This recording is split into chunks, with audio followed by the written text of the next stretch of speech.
Assalamualaikum warahmatullahi wabarakatuh. Good morning, good afternoon, good evening, Miss Uchi and everyone. I'm Ghizea Ierhamnei, and today I'd like to share an article titled Trauma-Focused Cognitive Behavior Therapy with a Gender Perspective for Post-Traumatic Stress Disorder After Sexual Violence. It's a case study. So this article published in the Journal of Contemporary Psychotherapy in 2026. So let's get started.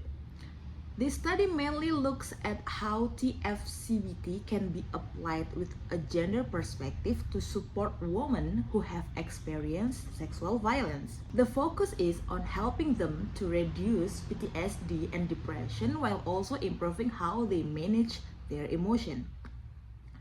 From that idea, the researchers came up with a key question: how effective is gender-informed TF-CBT in treating PTSD in a woman survivor of sexual violence?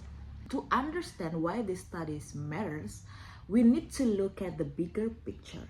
Sexual violence against women is still a serious issue, especially in Latin America, and it has a strong impact on mental health. One of the most common outcomes is PTSD, or post-traumatic stress disorder, which appears more frequently in survivors. Even though TF-CBT is already an effective treatment, it becomes more important to adapt it by considering gender-related experience like guilt, shame, and stigma.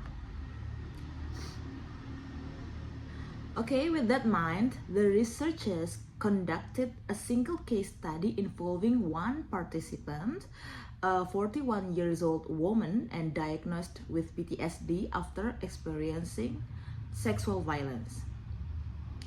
She took part in 13 online therapy sessions using Google Meet, and it held weekly. During this session, the therapy was carried out in three main phases. It started with stabilization and learning how to regulate emotion, then moved into processing traumatic experience through narrative and exposure. And finally, focused on integration and relapse prevention.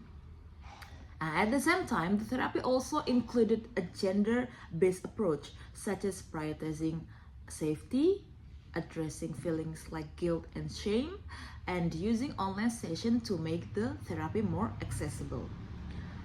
To see whether the therapy was effective, the researchers used several measurement tools, including PCL5 for PTSD, BDI2 for depression, BAI for anxiety, and ERQ for emotional regulation. They also looked at how strong the therapeutic relationship was and how satisfied the participant felt. Looking at the result, there was a clear improvement. PTSD symptoms decreased significantly and reached a non-clinical level, and this improvement stayed stable over time. Depression also decreased, anxiety remained low, and emotion regulation showed more improvement. Not only that, the participant also reported very high satisfaction with the therapy session. She felt that like the treatment was useful and there was a strong connection between her and therapist, which is known as a strong therapeutic alliance. So what can we take from the findings? Overall, the study suggests that adding a gender perspective to TF-CBT can make therapy more effective and more engaging for the participant. It helps reduce feelings like guilt and shame, and also creates a gender sense of safety.